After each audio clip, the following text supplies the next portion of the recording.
여러분 반갑습니다. 또 만났습니다. 이번 시간에는요, 2012년도 1회차 해설 진행하겠습니다.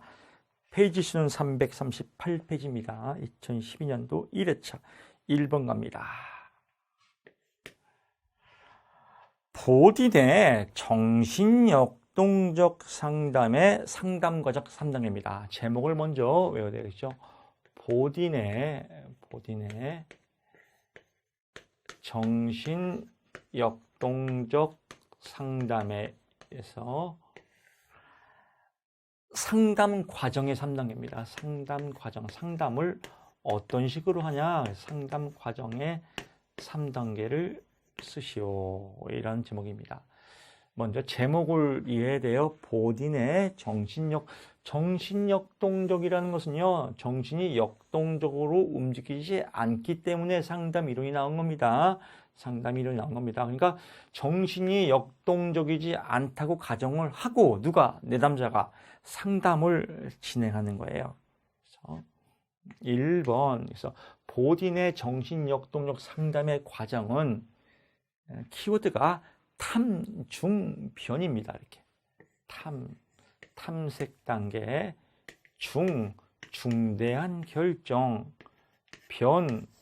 변화를 위한 노력. 그래서 탐중변 가야 되는데 보딘이 제일 헷갈려요. 보딘에서 나오시는 게 여러분 1차에 많이 나왔죠. 보딘의 상담 기법은 명비소지요. 명령과 비교, 소망과 방어의 체계. 그래서 여기다가 명비소 쓰는 사람 많이 있습니다. 그거는 상담 기법이고요. 상담의 과정입니다. 또 여기다가 또 의존성, 자아 갈등, 정보의 결핍 이렇게 쓰는 사람이 있습니다. 그거는 보딘이 말하는 직업적 문제 유형입니다. 변별 진단이라고도 하죠. 그래서 제목을 잘 외워야 한다. 탐색과 계약의 설정, 중대한 결정, 변화를 위해서 노력하라. 이런 단계입니다. 그래서 읽어보면 내용은 그렇게 어렵지 않습니다. 탐색과 계약의 체결이란 내담자의 욕구와 개인의 역동성을 탐색하고, 왜? 역동적이지 않으니까 역동성을 탐색하고 상담의 전략을 체결하는 것을 말한다. 말 그대로 탐색과 계열의 체결, 이 말을 그대로 느려 뺀 겁니다. 내담자의 욕구와 정신 역동력을 탐색하고 상담의 초기 계약을 체결하는 단계이다. 즉 시간이나 비용이나 이렇게 상담 초기에 구조화하는 단계이다. 이제 구조가 끝났으면 중대한 결정을 내리는 겁니다. 성격에 맞는 직업을 선택할 것인지, 자신의 성격을 변화시켜서 할 것인지 직업을 결정하는 단계입니다. 저는 대학에서 면접팀장으로 있습니다. 물론 적성과 흥미를 맞추는 게 가장 기본 룰이죠. 근데 적성과 흥미만 맞춰갖고는 직업색에 못 들어갑니다. 즉 적당히 직업을 위해서 자신의 성격을 변화시키는 것도 참 중요합니다. 이걸 우리가 마인드 컨트롤 또는 열정이라고 하죠. 어떻게 내 입맛에 꼭 맞는 것만 택하겠습니까? 그래서 이런 적응력, 융통성, 자신의 성과를 변화시키는 것도 직업색에서 참 중요하다. 이렇게 보는 거죠. 세 번째, 변화를 위해서 노력한다. 그래서 진로 결정에서 완성 변화가 필요한 경우 성격, 욕구, 흥미 등을 변화시키려고 노력한다. 인성 변화가 필요할 경우 변화를 위해서, 그러니까 자기 자신이 변화를 위해요. 여기서는 인성이 나왔고요. 여기서는 열정이 나왔고, 여기는 탐색이 나왔고, 결국은 직업이나 진로 탐색에 특히 청소년들 지금 취업 문제에서 가장 중요한 건 자기 자신에 대한 탐색을 해야 돼요. 그리고 열정을 갖고 또 인성을 또 갖춰야 되고, 인성이 없으면 또 변화시켜야 되고, 좋은 인성으로 이러면 직업 그렇게 구하기 어렵지 않습니다. 보시면 될 것 같습니다. 제가 강조하지만요. 3번 또 잔소리 갑니다. 진로 결정에서 인성 변화가 필요한 경우 성격 욕구, 흥미 등을 변화시키는 거나 성격 욕구, 흥미 이런 거 외우는 사람 정말 답답해요. 아직까지 뭐 이런 거 아니겠죠. 글자 외우는 게 아니에요. 이 채점자는 성격, 욕구, 흥미 이거 몰라요. 답안지가 없거든요. 채점 기준표가. 준거표가 없어요. 근데 왜 자꾸 이걸 외워서 쓰려고 그래요? 이거는 그냥 기본적으로 여러분들이 이해하게끔 도와주는 거예요. 그럼 여기서 여러분이 필요한 거 양념 몇 개 잡아서 그냥 글짓기 하면 돼요.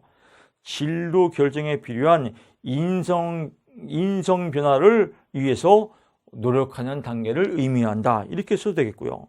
또 자신의 인성을 변화시키려고 노력하는 단계를 의미한다. 이렇게 써도 되고, 뭐 이거는 채점 기준표가 없어요. 그냥 비스무리하게 타당도 있게 쓰면 다 맞게 해주고, 이 질문에 수험자가 이 대답을 아냐 모르냐 이걸 물어보는 시험입니다. 이걸 얼마큼 잘 썼냐 안 썼냐 이걸 물어보는 시험이 아니라, 그런데 자꾸 실기 시험 보는 사람들이 자꾸 쓰는 거는 그냥 드립다 하루에 10시간씩 써서 외우고, 키워드는 대충 헷갈리게 외우고, 문제는 아예 그냥 아무것도 모르고 그냥 보딩이죠 이렇게 외우고 하니까 맨날 힘들죠. 근데 왜 그러냐? 전적으로 가르치는 사람이 잘못 가르쳐서 그래요. 가르치는 사람이 어렵게 가르치고 다 외우라고 하고 글자를 외우라고 하고 책을 읽고, 그러니까 똑같이 그렇게 하는 거 아니겠습니까? 불안을 조성하고. 왜 그럴까요? 본인도 잘 몰라서 그래요. 그러니까 책에 있는 거 그대로 그냥 외우라고 하고. 왜? 본인 책임이 없으니까. 다 외우면 못 외운 수험생의 책임이죠. 그럼 거꾸로 역설적으로 말하면 네가 한번 외워봐. 못 외워요. 그 사람들 못 외워요. 그냥 자꾸 책임만 전가시키는 거지. 그래서 포인트만 알면 된다. 학교에 저도 옛날에 학교 생활을 해봤지만 뭐 초창기 때 뭐 중학교 있다가 뭐 때려쳤습니다. 뭐 잘 안 맞더라고요. 여러분이 보시게 되면 뭐 제 성격이 학교랑 맞겠습니까? 글씨도 개판인데 어쨌든 간에 때려쳤는데 학교에 학생들 많이 잡니다. 제가 이제 학교의 진로 교육이나 뭐 특강을 많이 하는데 학생들이 가장 자는 게 문제예요. 물어봐요. 왜 자냐? 첫째, 재미가 없고 이해가 안 된다는 거예요. 이해가. 그럼 누구 때문이에요? 가르치는 사람이에요. 가르치는 사람이 재미없게 가르치고 이해가 안 되게끔 가르치니까 애들이 잘 거 아니에요. 그 본인이 재워놓고 또 잔다고 또 때려. 얼마나 참 답답하죠. 2번 갑니다. 동시타당도와 예언타당도 또 나왔어요. 준거타당도가 아주 중요한 거예요. 준거타당도 중에서 예언타당도와 동시타당도가 있다. 그래서 이것들을 어떻게 설명하냐? 예를 들어서 동시타당도는 해당 점수가 A라는 해당 점수와 검증된 준거 점수와 서로 비교해서 이렇게 서로 간의 상관계수를 검증하는 것을 동시타당도라고 한다. 그래서 유사성이 많으면 타당도가 높다라고 하겠죠. 두 검사가. 왜? 검증된 검사와 새로운 검사가 유사성이 많으면 동시타당도가 높다. 예를 들면 연구자 개발 인성검사와, 즉 인성검사와 MMPI도 인성검사에 들어가는 겁니다. 그래서 새로 개발한 인성검사와 MMPI는 뭐 검증된 검사니까 MMPI의 결과와 서로 비교해서 두 개가 서로 점수가 서로 연관성이 높다. 그러면 동시타당도가 높다 이렇게 보는 거고요. 예언타당도는 말 그대로 미래 행동을 예언하는 거예요. 그래서 현재 점수가 피검자의 미래 행동의 특성을 얼마큼 예측하는지를 알아보는 타당도를 의미한다. 예를 들면 수능 시험을 잘 본 학생이 대학교에 진학해서 학점이 높을 확률이 높다. 뭐 이렇게 쓰면 될 것 같습니다. 3번 겁니다. 행동주의의 상담 이론의 기본 가정입니다. 이것도 몇 번 풀어봤죠? 그래서 먼저 3번 339페이지 보고요. 행동주의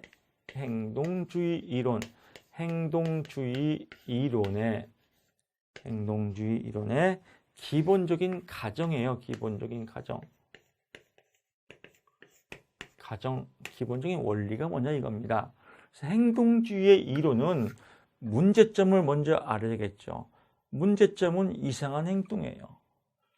아주 간단해요. 너무 쉽지 않나요? 이 쉬운 걸 그렇게 뭐 어렵게 강의해요. 보통 뭐 다른 동영상이나 책, 뭐 다른 학원 보십시오. 정말 미치도록 강의하지 않습니까? 행동주의의 문제점, 이상한 행동, 행동주의의 목적, 정상적인 행동, 아주 심플하지 않습니까? 그러니까 학문은 심플한 거예요. 인지, 대가리, 적성, 능력, 흥미, 좋아하는 거, 수요, 살려는 마음, 노동 수요, 일자리 이렇게 탁탁탁 용어만 정리해도요 공부하는 거 쉽습니다. 용어를 모르니까 맨날 글자 외우느라고 힘들죠. 행동주의 제가 여러 개 뭐 몇 번 저기 동영상 했을 겁니다. 만약에 이렇게 막 이런 틱이 있어요. 이런 틱이 있어요. 또 불안하면 다리를 떨고 막 손 떨고 여러분 안녕하십니까? 행동주의 상담 이런 이렇게 강의해 보세요. 아무리 강의자여도 여러분 그냥 뭐 동영상 끄고 싶지 않습니까? 여러분 안녕하세요. 이렇게 해봐요. 이렇게 지금 화면에 보여요, 안 보여? 이렇게 하는 거예요. 보이는 거가 기본 가정이라 이거예요. 그래서 관찰 가능한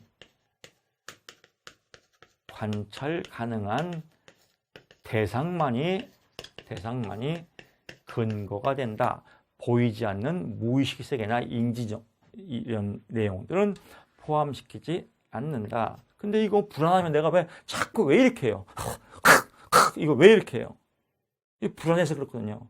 불안할 때마다 이게 틱이 생기거든요. 불안정해져. 그래서 이건 왜 그러냐? 습관이에요, 습관. 불안할 때마다 선택. 어떤 사람은 이렇게 선택게 말이죠. 이렇게. 습관 때문에 그래요, 습관. 이 습관을 우리가 전문 용어로 학습이라고 해요. 학습.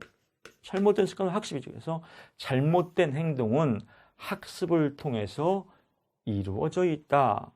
학습을 통해서 이루어졌으니까 학습을 통해서 또 고칠 수 있죠. 그래서 학습 촉진 기법이 있지 않습니까? 상담 기법에. 그래서 비정상적인 행동은 학습을 통해서 수정될 수 있다. 이 세 가지만 쓰면 6점입니다. 의외로 간단하죠? 행동주의 이론의 가정 세 가지를 쓰세요. 첫째, 관찰이 가능하여야 한다. 두 번째, 잘못된 행동은 학습을 통해서 이루어진 것이다. 세 번째, 이 잘못된 행동은 학습을 통해서 또 수정될 수 있다. 뭐 이렇게 쓰면 되겠습니다. 또 행동 자체를 강조한다. 뭐 나머지는 읽어보세요. 뭐 그 내용입니다. 4번 갑니다. 힉스의 단체 교섭 이론이에요. 또 제목을 잘 알아야겠죠. 힉스의 단체 교섭 이론이라, 즉 교섭을 하는 거예요. 언제 교섭을 해요? 파업 시, 그러니까 파업 협상 시. 그래서 주요 전제 조건이 파업 협상 시예요. 그래서 파업 협상 시가 주요 전제 조건이더라. 먼저 그래프를 보게 되면 그래프는 짝짓기의 내용이에요. 그래서 힉스의 파업 이론은 자, 임금과 순놈이 임금이고요. 앞놈이 파업 기간이에요. 그래서 임금과 파업 기간 간의 관계를 짝짓기 하는 겁니다. 그래서 임금이 여기는 100만 원이에요.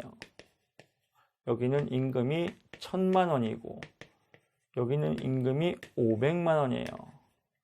여기는 파업 기간이겠죠. 파업 기간이 계속 늘어나겠죠. 그래서 그래프 모양이 이렇게 갑니다. 그래서 여러분 그래프도 이렇게 그려야 돼요. 이렇게 어떤 책 보면 뭐 이런 식으로 막 그래프 그리는 거 이거 다 오답입니다. 이 그래프를 이쁘게 그리려고 했었지 내용하고는 다 틀려요. 경제학을 안 배운 사람들이에요. 자, 그래서 밑에 그래프는 여기는 노동자가 저항한다. 그래서 노동자 저항 곡선입니다. 노동자가 저항한다. 어떻게 저항해요? 1000만 원 올려주시오! 이렇게 노동자가 저항을 하죠. 그랬더니 사용자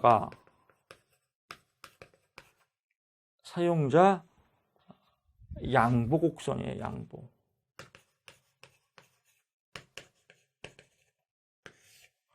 웃기지 마라. 나는 100만 원뿐이 못 준다. 100만 원? 알았어. 서로 의견이 안 맞으면 우리 데모할게. 그래 해라. 그래서 이제 파업이 일어난 거죠. 파업이 일어나다 보니까 이 파업 기간이 길어질수록 노동자는 무노동 무임금이에요. 그러니까 자꾸 어떻게 해요? 900만 원만 주시오. 800만 원만 주시오. 700만 원만 주시오. 이렇게 점점 내려간다 이거예요. 파업 기간이 길어질수록.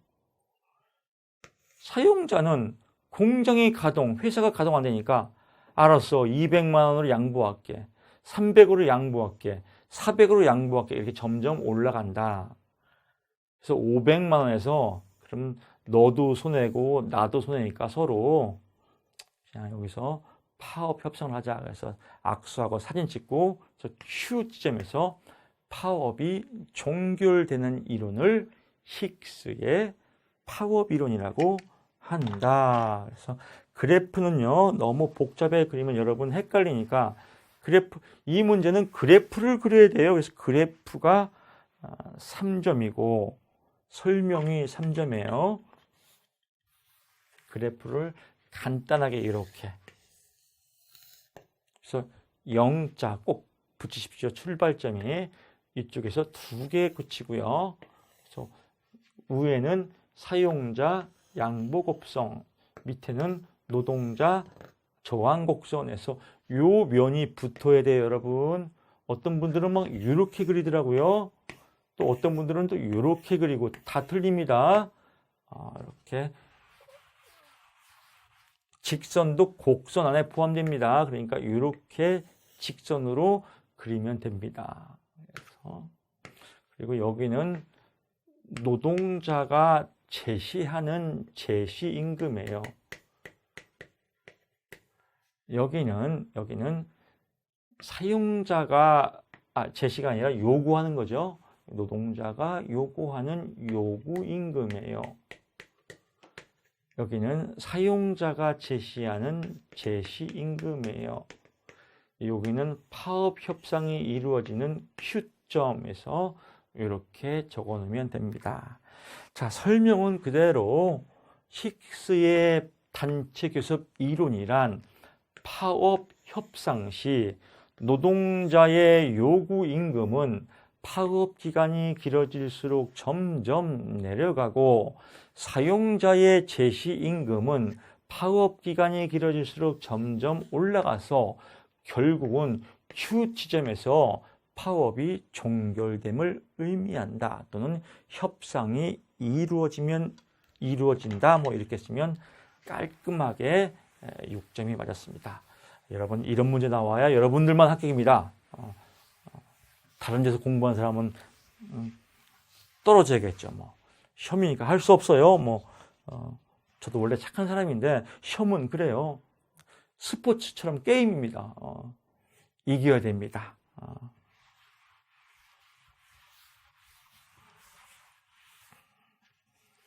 5번 갑니다. 또 겁나게 어려운 문제 나왔습니다. 이거 처음 문제 나오는데 라자루스 또 조금 겁나죠?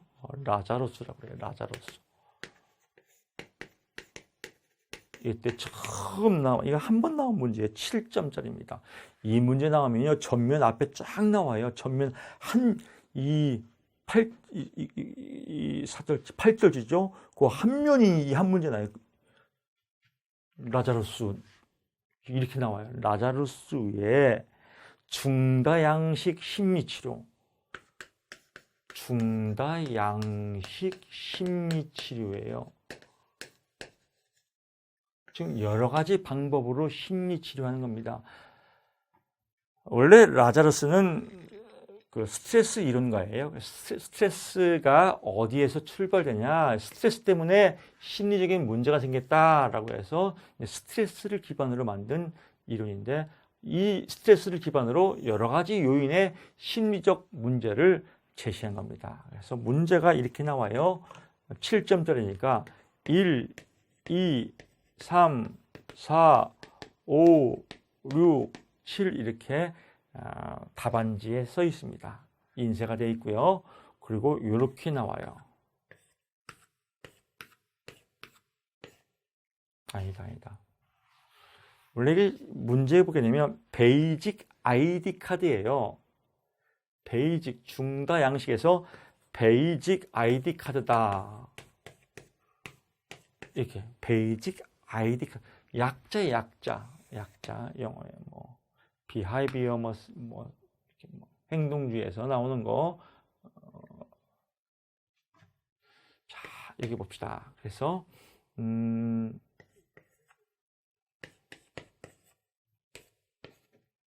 베이직 아이디 이렇게.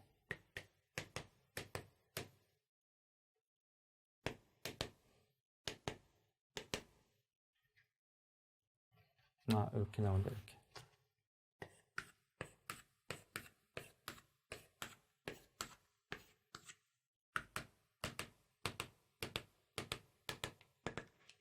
이렇게 답안지가 인쇄되어 있어요. 한 면에.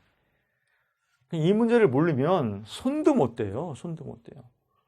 첫 문제부터 이 문제 7점짜리 놓치면 속된 말로 개갈이 안 나서 문제 풀기 싫어요. 그럼 불합격이죠. 그래서 이 문제가 나오면 아마 1번에 나올 겁니다. 그래서 어떤 것들이 심리적인 원인을 일으키냐, 라자루스가 얘기할 때, 여러분, 직업 상담사는 행정도 합니다. 행정도 하는데 우리가 주로 행정보다는 상담을 하는 사람이에요. 상담사기 때문에. 그래서 행정은 감상만 해라. 행정 감상인이에요. 키워드가 행정 감상인. 어떻게 대략 요것만 써놓으면 여러분 이 문제 아주 축복받은 문제입니다. 그래서 행은 뭐냐? 행동, 정서, 감각, 심상, 뭐 이미지, 인지, 뭐 코그니션. 그래서 이건 뭐 대인관계, 주장훈련, 약물 뭐 이런 걸 통해서 심리치료하라 이거예요. 이쪽은 주로 행동요법이고 이쪽은 주로 뭐 심리적이나 뭐 이런 요법입니다. 그래서 아이디는 치료 단계예요. 치료 단계.